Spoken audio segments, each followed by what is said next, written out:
Welcome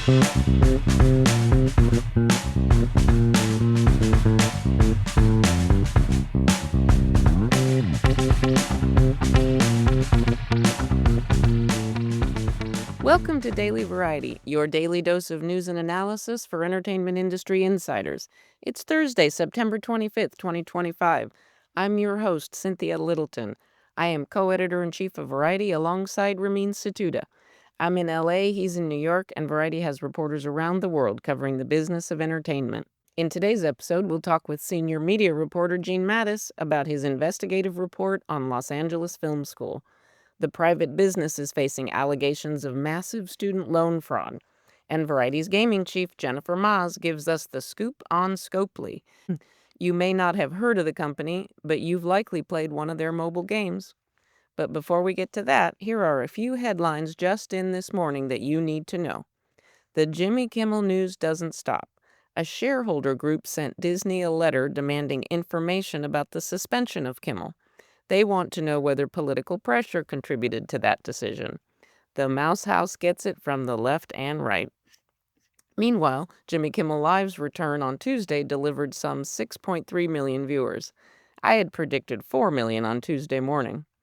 On YouTube, that episode has been viewed 19.9 million times and counting as of this recording. In non-Kimmel news, we really liked House of Guinness. The soapy Netflix drama tells the story about the family behind what might just be the best beer in the world. It's from Peaky Blinders creator Stephen Knight. All of these stories and so much more can be found on Variety.com right now. Now we turn to conversations with Variety journalists about news and trends in show business.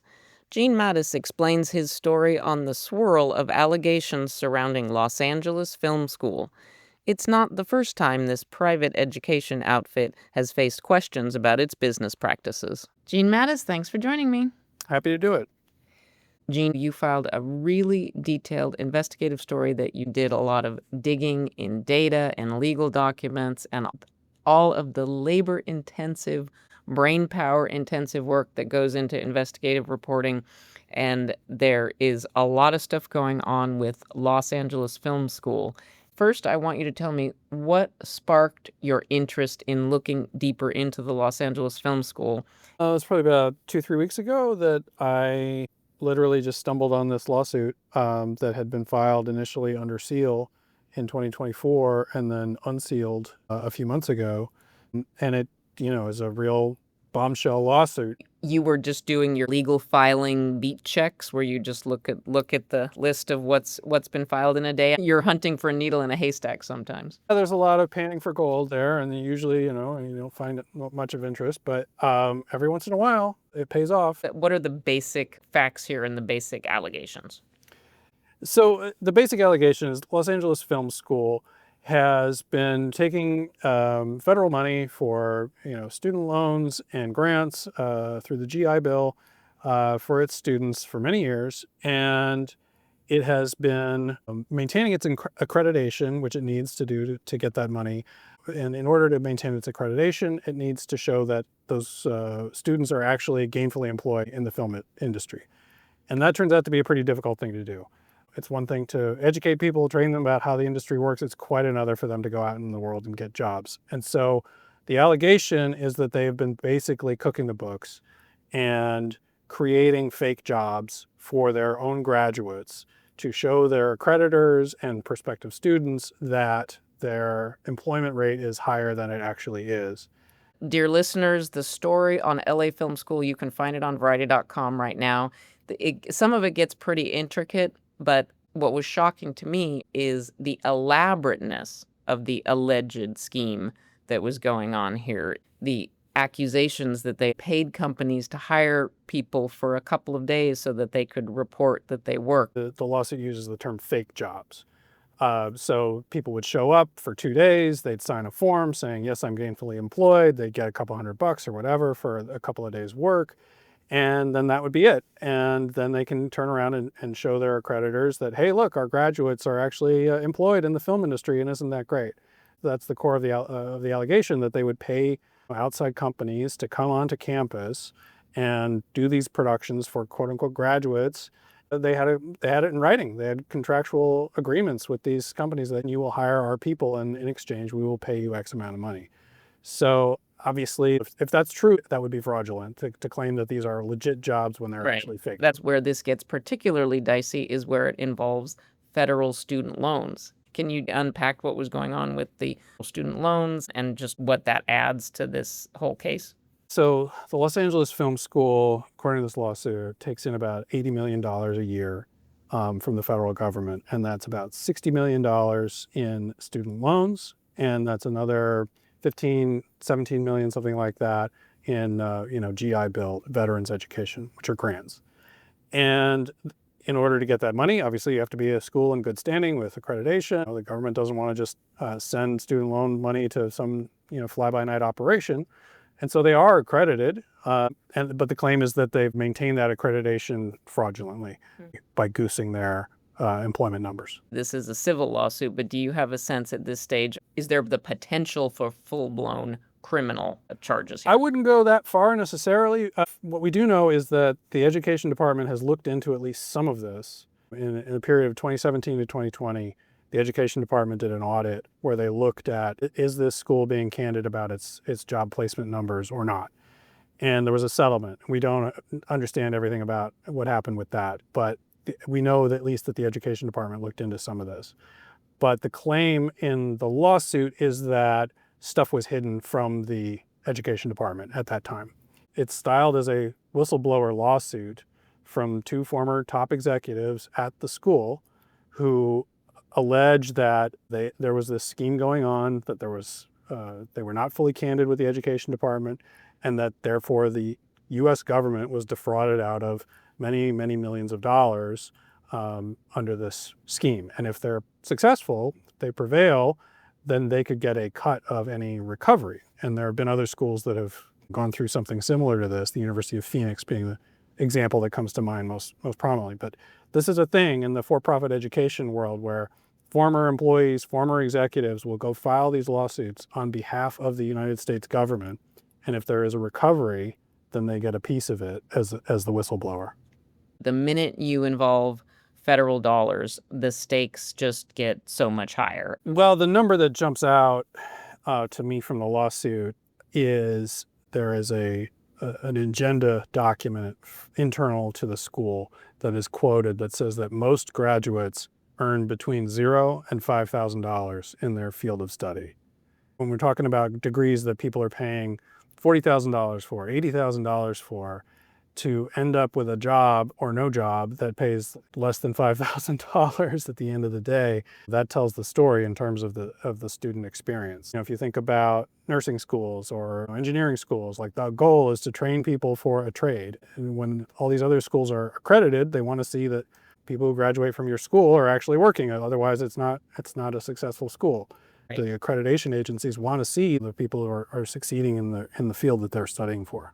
This is still at the early litigation stage, but it does remind me there have been, over the years, many incidents of disreputable talent agencies, people that claim, just pay me $300 for headshots and I'll get you meetings with casting agents. And they're just that low-level scam that preys on people that just are desperate to be anywhere near Hollywood. If you don't have connections, it's so hard to break in to get that first foot in the door, and there is just an unlimited number of people that just exist to exploit that desire and just sort of preying on people's dreams and hopes. Is this something you think you're going to be following for a while now?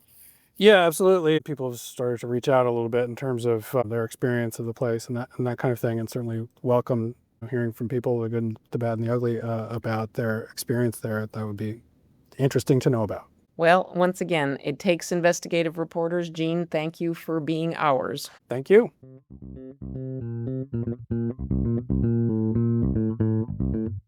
Now, Jennifer Maas joins us for a quick tutorial on mobile gaming and why it's so lucrative.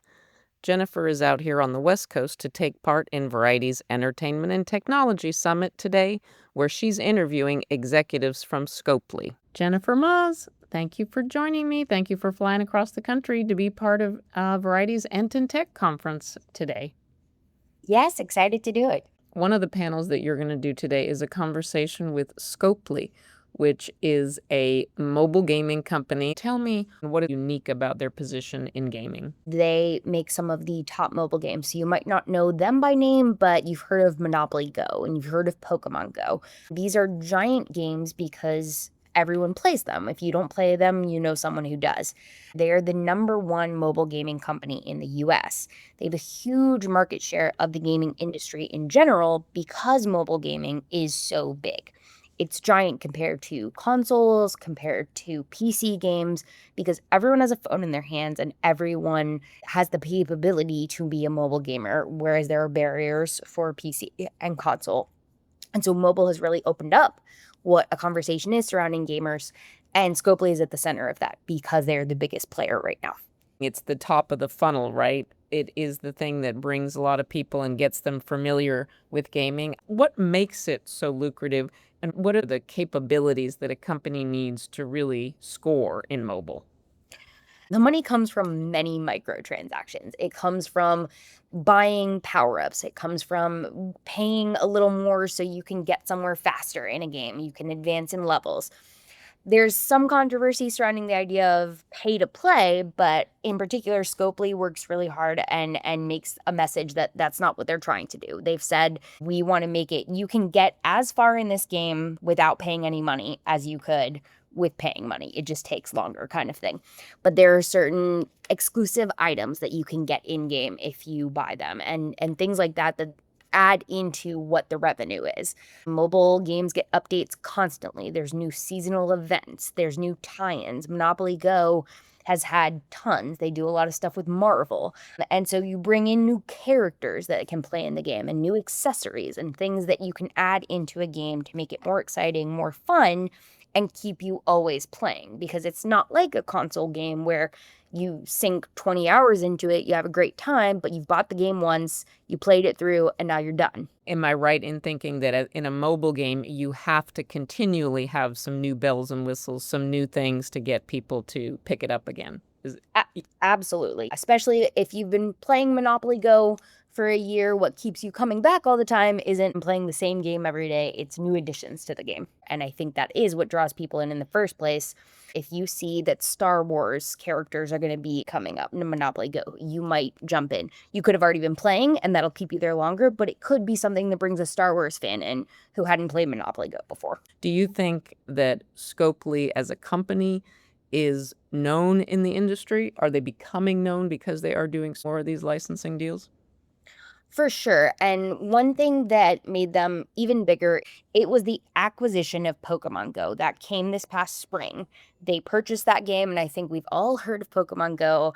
And one thing that you will notice is that that game will have more tie-ins from here on out as well, because a lot of the people at Scopely at the highest level have those partner connections. A chief revenue officer, Tim O'Brien's from Disney, and he has those Disney relationships. And it really helps when you're the revenue officer and you are striking those partnership deals that you know everyone, that you're talking to people at Paramount, that you're talking to people at Warner Brothers who want to get their stuff in those games.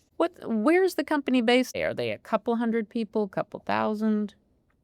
So they're based in Los Angeles. I think they have a couple thousand employees, but they also have offices all over the world. Jenny, thank you for once again illuminating the gaming business. I'm very much looking forward to your session later today. You can read all about it on Variety.com.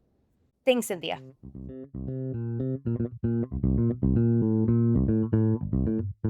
As we close out today's episode, I have to pay tribute to Bob Broder. He was a lion in our industry. He died September 23rd on Rosh Hashanah at the age of 85. He ran the Broder Curlin Literary Talent Agency for nearly 30 years before it was bought by ICM in 2006. Bob represented some of the biggest showrunners and directors of his time. He was an encyclopedia of the industry, and he taught me a lot about how things work. He had a strong sense of fairness. He was a quiet but important voice on industry issues with organizations including the Association of Talent Agents. He did not court the spotlight. He told me straight up the first time we had lunch that the only time he ever wanted his name in Variety would be for his obituary. I got him to do a story or two over the years, including one about the great training program that he set up at ICM. But the best Bob Broder story I have is how he figured into the final episode of Cheers. Bob represented the three creators, James Burrows and brothers Glenn and Les Charles. Bob's craggy profile was immortalized in shadow in the closing moments of that final episode in 1993. Ted Danson's Sam Malone is closing up the show's titular bar for the night when a man walks up to its distinctive wooden door hoping to get a drink. Malone shouts, "Sorry, we're closed." Wearing a classic fedora, Bob's profile is seen briefly as the spurned patron walks away. That bit was an in-joke nod to the fact that Bob tried hard to squeeze a 12th season out of Cheers, but Danson was ready to move on. Bob was a good man. Blessed be his memory. Thanks for listening. This episode was written and reported by me, Cynthia Littleton, with contributions from Gene Maddaus and Jennifer Maas. Sticks, nicks, hick picks. Please leave us a review at the podcast platform of your choice, and please tune in Monday for another episode of Daily Variety.